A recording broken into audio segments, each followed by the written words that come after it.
The laborious parade पे आज के हैं 30+ क्वेश्चन जो महत्वपूर्ण इतिहास के हैं, जो मध्यकालीन इतिहास के हैं, जो किसी ना किसी कंपटीशन में बार बार आते रहते हैं। यदि आप इस चैनल पर पहली बार आए हैं तो लाइक, सब्सक्राइब और शेयर करना बिल्कुल ना भूलें। मैं हूं विक्रांत। चलिए बिना किसी देरी के शुरुआत करते हैं पहले प्रश्न से। दिल्ली के किस सुल्तान ने फलों की उत्पादक क्षमता और गुणवत्ता सुधारने के लिए प्रयास किए थे? तो वो दिल्ली का कौन सा सुल्तान था जिसने फलों की गुणवत्ता और क्षमता सुधारने के प्रयास किए थे? तो फ्रेंड्स, इसका सही जवाब है फिरोज शाह तुगलक।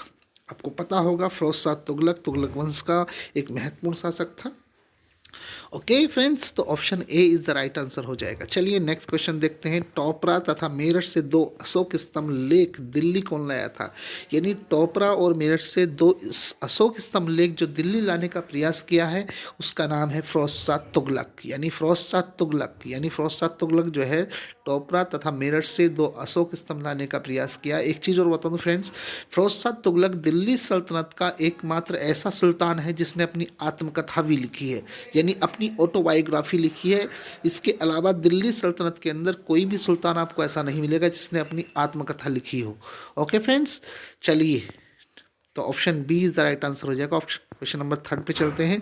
दिल्ली के किस सुल्तान ने अनुवाद विभाग की स्थापना यानी ट्रांसलेशन डिपार्टमेंट की स्थापना की थी? तो ट्रांसलेशन डिपार्टमेंट की स्थापना फिरोज शाह तुगलक ने की है। Okay, option A is the right answer हो जाएगा। चलिए, राज्य के खर्च पर हज की व्यवस्था करने वाला भारतीय सुल्तान कौन था? तो राज्य के खर्च पर हज की व्यवस्था करने वाला जो सुल्तान था वो फिरोज शाह तुगलक था friends. Option B is the right answer हो जाएगा। नेक्स्ट, फिरोज शाह तुगलक द्वारा स्थापित दारुल शिफा क्या था? दारुल शिफा एक खैराती, एक चैरिटी हॉस्पिटल था। ये खैराती अस्पताल जिसको हम कहते हैं। ओके, यानी option B is the right answer होगा फ्रेंड्स। नेक्स्ट, तैमूर ने किसके शासनकाल में भारत पर आक्रमण किया था? तैमूर ने तुगलकों के शासनकाल में भारत पर आक्रमण किया था और नासिरुद्दीन महमूद तुगलक के शासनकाल की बात है। इसमें ऑप्शन जो है गलत है, तो इसका जो सही जवाब है वो नासिरुद्दीन महमूद तुगलक है, ये ध्यान रखेंगे आप। लेकिन 1398 में तैमूर ने आक्रमण किया था तुगलकों के शासनकाल में, इस बात को आप याद रख सकते हैं। ओके फ्रेंड्स, चलिए, हक ए सर्व अथवा सिंचाई कर लगाने वाला दिल्ली का पहला सुल्तान। तो सिंचाई कर लगाने वाला दिल्ली का पहला सुल्तान, देखिए ऑप्शन देखते हैं। अलाउद्दीन खिलजी, गयासुद्दीन तुगलक, फिरोज शाह तुगलक। तो सही जवाब फिरोज शाह तुगलक है, दिल्ली का पहला सुल्तान है जिसने सिंचाई कर लगाया था। ओके फ्रेंड्स, चलिए, तैमूर लंग ने भारत पर किस वर्ष आक्रमण किया था? तैमूर ने तो 1398 में आक्रमण किया था और तुगलकों का उस समय शासन चल रहा था। ये बात आप ध्यान रख सकते हैं। 1398, ऑप्शन 3 सही हो जाएगा। चलिए, तैमूर के आक्रमण के बाद भारत में किस वंश का राज्य स्थापित हुआ? तो तैमूर के आक्रमण के बाद भारत में जो है सैयद वंश की स्थापना हुई जिसके संस्थापक खिजर खां थे। ओके फ्रेंड्स, यानी तैमूर के आक्रमण के बाद भारत में किस राज्य की स्थापना हुई या किस वंश की स्थापना हुई? तो सैयद वंश की स्थापना हुई फ्रेंड्स। चलिए नेक्स्ट, लोधी वंश का संस्थापक सब लोगों को पता होगा, सब विद्यार्थियों को पता होगा। चलिए, लेकिन फिर भी बहलोल लोधी इसके संस्थापक थे, इसके फाउंडर थे फ्रेंड्स। नेक्स्ट, राणा सांगा ने किस युद्ध में इब्राहिम लोदी को पराजित किया था? तो राणा सांगा ने किस युद्ध में इब्राहिम लोदी को पराजित किया था? खातौली के युद्ध में, और ये 1517 में ये युद्ध हुआ था friends. Okay, option A is the right answer हो जाएगा। राणा सांगा ने किस युद्ध में इब्राहिम लोदी को पराजित किया था? तो आपको ध्यान होगा, खातौली के युद्ध में राणा सांगा ने इब्राहिम लोदी को पराजित किया था। ए ऑप्शन राइट हो जाएगा। चलिए नेक्स्ट, दिल्ली के किस सुल्तान ने आगरा नगर की स्थापना की थी? जहाँ जो वर्तमान में आगरा है उसकी स्थापना किसने की थी? तो दिल्ली के किस सुल्तान ने आगरा नगर की स्थापना की थी? तो सिकंदर लोदी ने 1504 में आगरा नगर की स्थापना की थी। मैं बता दूं फ्रेंड्स, उत्तर प्रदेश की पुरानी राजधानी आगरा थी। ओके, वर्तमान में उत्तर प्रदेश की राजधानी आपको पता होगा लखनऊ है, और लखनऊ का पुराना नाम लक्ष्मणपुर है, यानी जो प्राचीन नाम है। ओके फ्रेंड्स, चलिए, दिल्ली सल्तनत का कौन सा सुल्तान गुलरुखी उपनाम से अपनी कविताएं लिखता था? तो गुलरुखी उपनाम से जो कविताएं लिखता था वो सिकंदर लोदी था। ये अब बात ध्यान रखनी है, सिकंदर लोदी जो है गुलरुखी उपनाम से कविताएं लिखता था। ये इस नाम से इसने लिखता था ताकि लोग इसे पहचाने नहीं, तो इसको कविताएं लिखने का जो है शौक था। अंडरस्टैंड? तो इसका सही जवाब होगा बी, सिकंदर लोदी। लोधी वंश का अंतिम शासक कौन था? जैसे कि पता होगा फ्रेंड्स, लोधी वंश का अंतिम शासक जो है वो इब्राहिम लोधी है, क्योंकि इब्राहिम लोधी की जो है लड़ाई हुई थी, यानी 21 अप्रैल 1526 को जो पानीपत का प्रथम युद्ध हुआ है, जिसमें मुगल बादशाह बाबर के बीच में, इब्राहिम लोधी के बीच में पानीपत का प्रथम युद्ध हुआ था। तो ये अंतिम जो है लोधी वंश का शासक है इब्राहिम लोधी फ्रेंड्स। चलिए, दिल्ली सल्तनत का एकमात्र सुल्तान तो युद्ध में वीरगति को प्राप्त हुई, यानी दिल्ली सल्तनत के जितने भी सुल्तान थे, ऐसा कोई सुल्तान नहीं था जो युद्ध में लड़कर जो है मौत, जिसने मौत प्राप्त करी हो, वीरगति प्राप्त करी हो। एकमात्र सुल्तान था इब्राहिम लोधी, जो पानीपत के प्रथम युद्ध में पराजित हुआ था और वीरगति को प्राप्त हुआ था। और पानीपत का प्रथम युद्ध कब हुआ था? 21 अप्रैल 1526 को बाबर के बीच में, इब्राहिम लोधी के बीच में फ्रेंड्स। ओके, चलिए, यानी option B is the right answer हो जाएगा। पानीपत का प्रथम युद्ध कब हुआ था? देखिए, पानीपत का प्रथम युद्ध जो है 21 अप्रैल 1526 को हुआ है फ्रेंड्स। एक बात और ध्यान रखिए, पानीपत के इतिहास में केवल 3 युद्ध हुए हैं। प्रथम पानीपत का युद्ध, दूसरा और थर्ड। ठीक है, तो पहला जो युद्ध हुआ है 1526 में हुआ, दूसरा जो युद्ध हुआ है 1556 में हुआ, तीसरा जो हुआ है वो 1761 में हुआ फ्रेंड्स।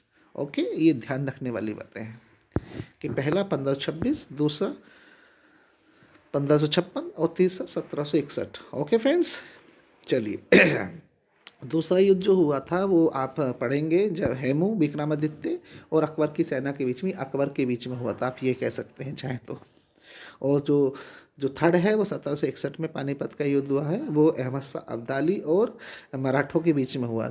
ठीक है, ओके फ्रेंड्स। चलिए, क्वेश्चन नंबर, वर्तमान में पानीपत किस राज्य में? तो वर्तमान में पानीपत जो है हरियाणा राज्य में पड़ता है, ये बात आप सबको पता होगी। चलिए, तो बी सही होगा। विजयनगर की स्थापना किसने की थी? तो विजयनगर की स्थापना हरिहर बुक्का नाम के 2 भाइयों ने की थी, और हरिहर बुक्का जो है संगम के पुत्र थे। इन्होंने विजयनगर के अंदर संगम वंश की भी स्थापना की है फ्रेंड्स। ओके, चलिए, तो सही जवाब हो जाएगा। विजयनगर की स्थापना कब की गई थी?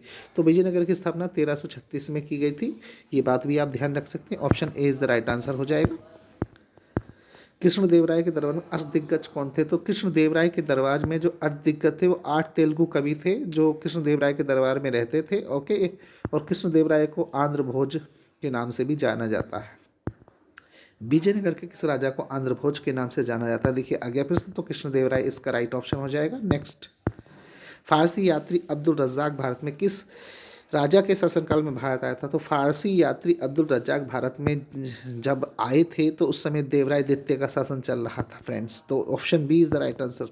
तालीकोटा का युद्ध कब हुआ था? तालीकोटा का युद्ध 1565 में हुआ था, और तालीकोटा के युद्ध को राक्षस तगड़ी के नाम से भी, तांगड़ी के नाम से भी जाना जाता है। ओके, ध्यान रखिएगा फ्रेंड्स कि राक्षस तंगड़ी का युद्ध कब हुआ था, ऐसे भी प्रश्न आ जाता है। तो 1565, तालीकोटा के युद्ध को ही राक्षस तंगड़ी भी कहा जाता है, तो ये ध्यान रखिएगा आप। Okay, option B is the right answer हो जाएगा। विजयनगर के किस शासक ने चीन के सम्राट के पास अपना राजदूत भेजा था? तो इसका जो सही जवाब है वो बुक्का प्रथम है। Okay friends, option B is the right answer हो जाएगा। दीन अर्ज विभाग संबंधित था, जो दीन अर्ज विभाग था वो क्या था? एक शाही पत्रचार था, विदेशी विभाग था, रक्षा विभाग था, ये वित्त विभाग था? तो फ्रेंड्स इसका सही जवाब है रक्षा विभाग, यानी डिफेंस डिपार्टमेंट था ये। ऑप्शन सी हो जाएगा इसका, यानी option third is the right answer होगा, रक्षा विभाग। नेक्स्ट, अमीर खुसरो का जन्म कहाँ हुआ था? तो अमीर खुसरो का जन्म उत्तर प्रदेश के, वर्तमान में अगर हम बात करें तो कासगंज जिला है, कासगंज जिला के जो है पटियाली में हुआ है। ओके, ध्यान रखने वाली बात ये है। ओके, तो अमीर खुसरो को खड़ी बोली हिंदी का जनक भी कहा जाता है, और अमीर खुसरो को तोताई हिंद के नाम से भी जाना जाता है। अमीर खुसरो ही वो व्यक्ति है जिसने 8 सुल्तानों का शासन देखा। 8 सुल्तानों के शासन, उसका मतलब है कि उसने 8 सुल्तानों के यहाँ काम किया है। ओके, तो अमीर खुसरो किसका दरबारी कवि था? तो दरबारी कवि था अलाउद्दीन खिलजी का। आ से अमीर, आ से अलाउद्दीन खिलजी भी आप याद रख सकते हैं फ्रेंड्स। तो B is the right answer हो जाएगा। भारत में पोलो का खेल का प्रारंभ किया था? पोलो का खेल किसने शुरू किया था? तो तुर्कों ने भारत में पोलो का खेल शुरू किया था फ्रेंड्स। चलिए, और ये क्वेश्चन नंबर 29 यानी 29, प्लासी का युद्ध, कलिंग का युद्ध, हल्दीघाटी का युद्ध, त्राइन का युद्ध फ्रेंड्स, इनका आपको मिलान करना है। देखिए, प्लासी का युद्ध आपको पता होगा, ठीक है। प्लासी का युद्ध जो है 23 जून 1757 को हुआ है, और ये किस में हुआ था? अंग्रेजों के बीच में और बंगाल के नवाब सिराजुद्दौला के बीच में हुआ था फ्रेंड्स। ओके, और ये एक महत्वपूर्ण युद्ध था। इस युद्ध के बाद ये समझ लीजिए अंग्रेजों की जो है पश्चिम बंगाल के अंदर जो है एक तरह से जो है मजबूती प्राप्त हुई थी, एक तरह से उनकी स्थापना सी हो गई थी। इसके बाद बक्सर का युद्ध होता है वहाँ पर। ओके, चलिए, तो अब दूसरी बात है कलिंग का युद्ध। कलिंग का युद्ध एक प्राचीन युद्ध है जो आपने सुना होगा। अशोक राजा का नाम जो सबसे अच्छा राजा भी है भारत का। तो कलिंग का युद्ध जो है 261 ईसा पूर्व में अशोक ने लड़ा था, जिसमें लाखों लोगों की मृत्यु देखकर, रक्तपात देखकर उसने कभी ना युद्ध करने की कसम खाई थी। तो 261 में कलिंग का युद्ध बताएंगे, ईसा पूर्व है फ्रेंड्स। ईसा पूर्व और ईस्वी में फ़र्क याद रखेंगे आप, okay.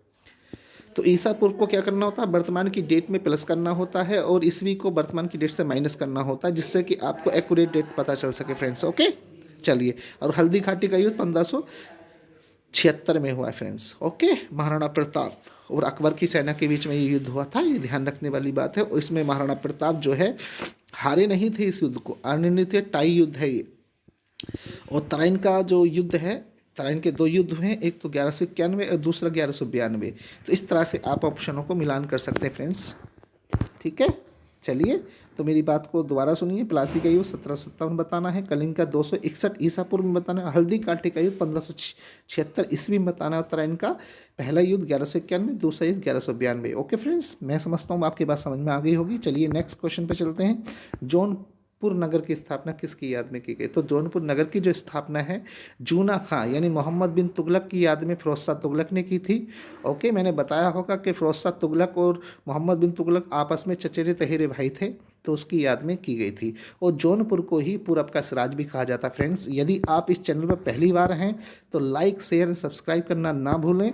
Okay, thank you for watching my channel. Okay, next video में मिलेंगे, तब तक के लिए जय हिंद।